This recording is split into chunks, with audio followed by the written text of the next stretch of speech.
Bienvenidos a Multiverse Club. Lugar donde cada película es una puerta a otro universo. Hola, sean todos muy bienvenidos, bienvenidísimos a este octavo episodio de Multiverse Club.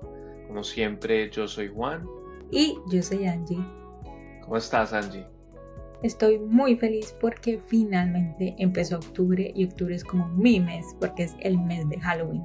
No sé si ya lo comenté en otros episodios, pero yo soy muy fan del terror desde que era muy chiquita. Entonces este es como todo un ritual para mí este mes. Es verdad, y a mí me parece curioso que octubre y bueno, sobre todo el terror te guste tanto porque en ese sentido somos como polos opuestos. Yo creo que desde chiquito si tú me ponías una película de terror, yo salía corriendo. Incluso de grande hay unas a las que todavía no me atrevo, pero me da curiosidad.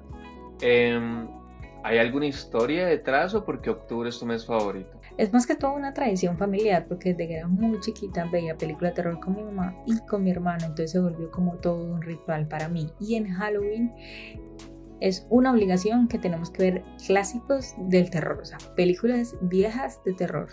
Para muchas personas es como una tradición ver películas de terror. O sea, Halloween es como si fuese su Navidad. Y debo admitir que en cierto sentido Halloween y sobre todo como los 3 últimos meses del año, octubre, noviembre, diciembre, tienen como una chispa diferente, tienen como una magia. Son los últimos meses del año además, entonces como que uno ya siente que está en la recta final. Entonces sí. Halloween es apenas el comienzo de la recta final.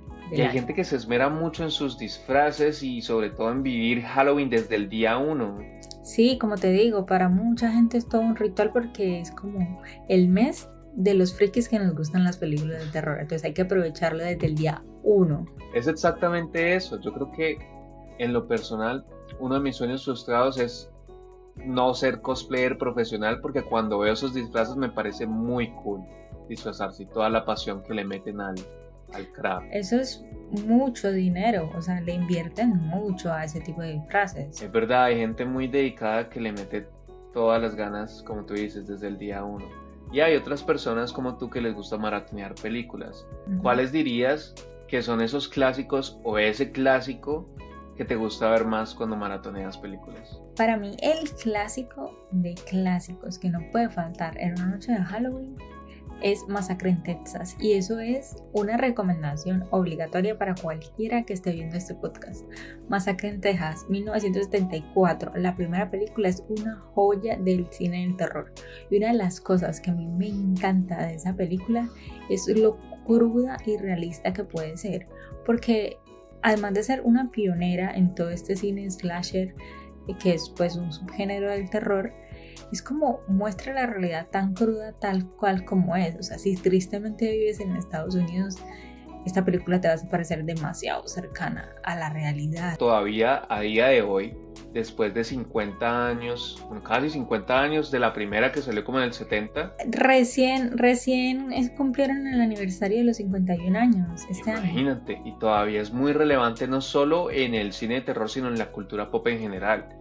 Mucho de lo que transmite la película es lo que tú dices, es bastante perturbadora y viene del hecho de que está basada en hechos reales. Y mira que Masacre en Texas logró ser tan relevante con solo 3 cámaras, y La Noche del Demonio como saga nunca ha logrado eso con el presupuesto millonario que tienen. Entonces ese tipo de clásicos son los que yo valoro tanto. Es un poco cutre también como lo que los fans de, por ejemplo, la película de Evil Dead de Sam Raimi aprecian, ¿no? O sea, ese sí. Estilo como que la película se ve medio pobre, ¿sí? Pero de calidad, no sé cómo explicarlo. Se ve como sucia y pobre, pero ahorita es cine de culto. Exacto. Así es como funciona ahora. ¿Sabes? Ahora que mencionas lo de que se ve un poco sucia, yo investigué y es curioso porque en la película sí hay muy poco presupuesto. De hecho, hay tan poco presupuesto que el actor que hace de Leatherface no se lavó el traje en las 4 semanas de rodaje. ¿Es en serio? Sí. O sea, el tipo iba oliendo Asco. a sobaco durante 4 semanas y la gente no se le quería acercar. No. Y con todo lo que corren en esa película. Totalmente, eso debía oler hediondo. Hablando un Asco. poco de actores de método, hasta dónde llegas. Sí, bastante cutre. Bastante cutre. Yo al principio no entendía muy bien el género slasher, realmente no me parecía de terror porque no representaba como un miedo profundo o no había mucho uso de jumpscares o monstruos o cosas sobrenaturales, pero entre más ves películas del género de slasher, entiendes que es el género posiblemente más terrorífico porque es algo que puede pasar en la vida real. Y es interesante tu perspectiva porque tú empezaste a ver películas de terror hace muy poco. Entonces tienes como esa perspectiva moderna de este tipo de géneros que ya son como parte de un clásico. Ah, sí. Y de hecho yo también me la vi hace muy poquito. Yo me la vi porque, bueno, es que al principio, darles un poco de contexto más de mí, al principio a mí me parecía que las películas de terror viejas como que iban a ser demasiado como que, ay no, ya se ve muy vieja, no va a asustar. Luego que pasó el tiempo entendí que realmente son clásicos y que son incluso mejor que algunas de las películas Totalmente, sí. actuales. Entonces yo dije, me tengo que ver Masacre en Texas porque es un clásico y pues la mayoría de fans de terror también les gusta mucho. Yo quería entender qué era todo ese universo de Masacre en Texas, porque recuerdo que yo solo me había visto las actuales, porque hay una versión del 2013 que ya es mucho más moderna, que fue la que yo me Pero vi esa es en un la comienzo. que es como la precuela a la de los años 70, porque sé que hay una que se llama Leatherface, que es como la precuela, ¿no? ¿Esa es la de 2013? No, la película de Masacre en Texas del 2013 es como un remake de la película vieja, de las películas viejas, porque también es una saga que es como de los 70, de los 80 y dan el salto a 2013. Lo que más me gusta de esta película es que es un casi documental muy realista y precisamente lo que sobresale de Masacre en Texas no son los asesinatos ni nada explícito, sino lo que deja en la imaginación del espectador, y eso es muchísimo más aterrador. Incluso tiene como un lente poético, diría yo. En algunas escenas Sí. se alcanza a ver como a profundidad el carácter del personaje, y me parece muy curioso en la escena en la que él está como con la sierra bailando en el campo, porque se me parece Sí. muchísimo a la escena en la que está el Joker bailando en las escaleras. Sí. Hice de Claro. una como Se clic con parece esa mucho escena. ahora que lo Sí, pienso. claro, y entonces como que ese tipo de escenas te deja ver un poco más allá en el personaje, ¿no? Sí, la figura del Leatherface se volvió como uno de los personajes más icónicos en el cine del terror, marcó un antes y un después. Y- Creo que muchos de los personajes de terror, monstruos, slash, han podido inspirarse de Masacre en Texas. Incluso cuando yo era pequeño, yo reconocía quién era Leatherface. Y era tan popular, o incluso hoy es tan popular como grandes personajes icónicos del terror, como Freddy Krueger, Jason, Mike Myers, porque fue como pionero en ese tipo de género, ¿no? Y todos ellos son contemporáneos, porque las películas de Halloween de Jason también salen en esa época, un poco después de Masacre en Texas, al igual que Scream, también hay una versión de que es como del 80, la versión de Freddy Krueger también es como de los 70, entonces siento que fue un género que fue avanzando de a poquitos. Yo diría que Masacre en Texas fue una de las primeras y sin duda yo hubiese querido estar ahí en ese, como en el auge de ese género, Claro. porque yo siento que ya cosas no dan tanto miedo. Entonces estar ahí debió ser muy cool. O sea, imagínate la primera vez que alguien vio Masacre en Texas en 1974. No, yo creo que se vomitaba Muy la loco. gente en esa sala de cine. Sí, o sea, llegar a ese nivel de terror, hasta vomitar, es algo que a mí me encantaría sentir, por muy masoquista que soy. No, yo ese parche me lo pierdo, gracias. Pero sí tienes razón, Claramente viendo una película solamente. claro, y tienes mucha razón en que en el cine de terror moderno hay muy pocos, o yo diría que no hay slashers buenos, o de pronto tan icónicos o con tanto impacto como lo tuvieron Freddy Krueger, Masacre en Texas, Jason, todos ellos. Sí, igual es que ya no es un género tan nuevo, ya hay muchas películas de eso, o sea, es muy complicado ya asustarse con algo así. Un poquito off topic, antes de que sigamos, yo me acuerdo que, bueno, no es off topic, pero yo me acuerdo que una de las pocas películas que yo me veía de pequeño que eran de terror fue la de Freddy vs. Jason, porque me parecía más como una película de Sí, peleas que de terror, como dos monstruos peleando. totalmente, esa película es ridícula, o sea, en el buen sentido, pero es ridícula. Y yo desde ese entonces pensé como que sería súper cool que hubiese un videojuego tipo Mortal Kombat en el que hayan personajes de terror. Obviamente, luego creo que en Mortal Kombat como que sale Jason, pero sí me gustaría ver un videojuego así. Me gustaría como hablar un poco del trasfondo de la película y si bien en algunas escenas se nos muestra más como el carácter de Leatherface, también su familia participa mucho en el desarrollo de la trama. Para quien no lo sepa, la familia de Leatherface son caníbales y a lo largo de las películas como que se explica más, pero son como una familia criminal que le gusta comer gente. Sí, hay varias películas que profundizan mucho más sobre eso. Sí, y de hecho el tema del canibalismo como que dio paso a muchas críticas en la época. Recuerdo una crítica, no me acuerdo el nombre del crítico, pero decía de que es muy irónico que el canibalismo se da en un lugar de matanza, que son las granjas. O sea, es irónico que en un lugar en donde matan cerdos, vacas, ganado, estén matando humanos.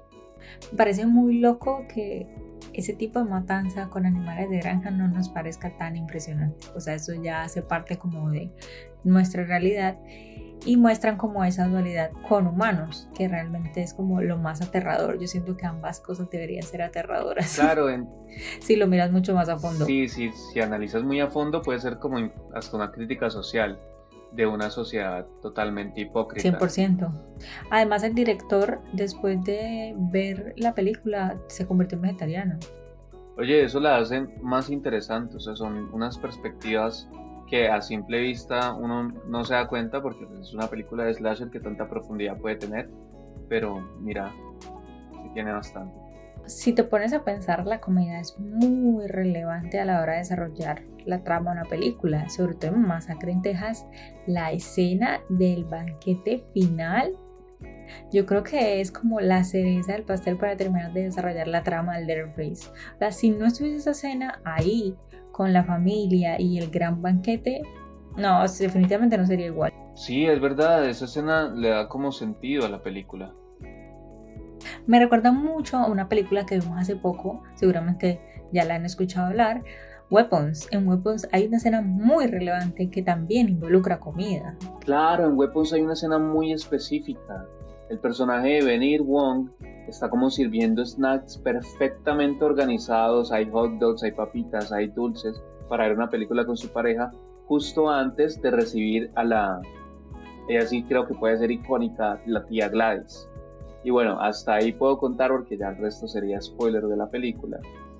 Pero me parece muy curiosa esa escena porque el director se toma el tiempo y obviamente es a propósito de mostrarnos cómo están perfectamente alineadas la comida justo antes de que pase algo importante, digamos que algo importante en la trama.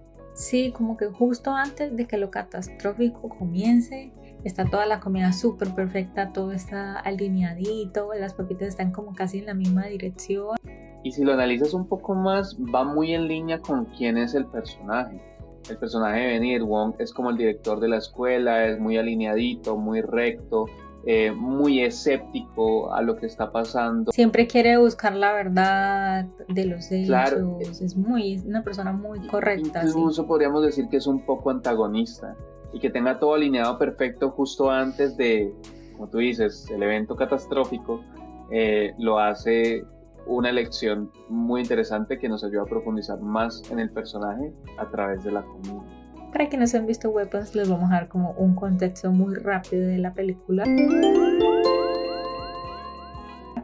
Weapons es de una gran desaparición de 17 niños que desaparecen a la misma hora y todos estos niños hacen parte de una clase. Lo interesante de la película es que de todos esos niños hay uno que no desaparece. Y la película va como de las distintas perspectivas del caso.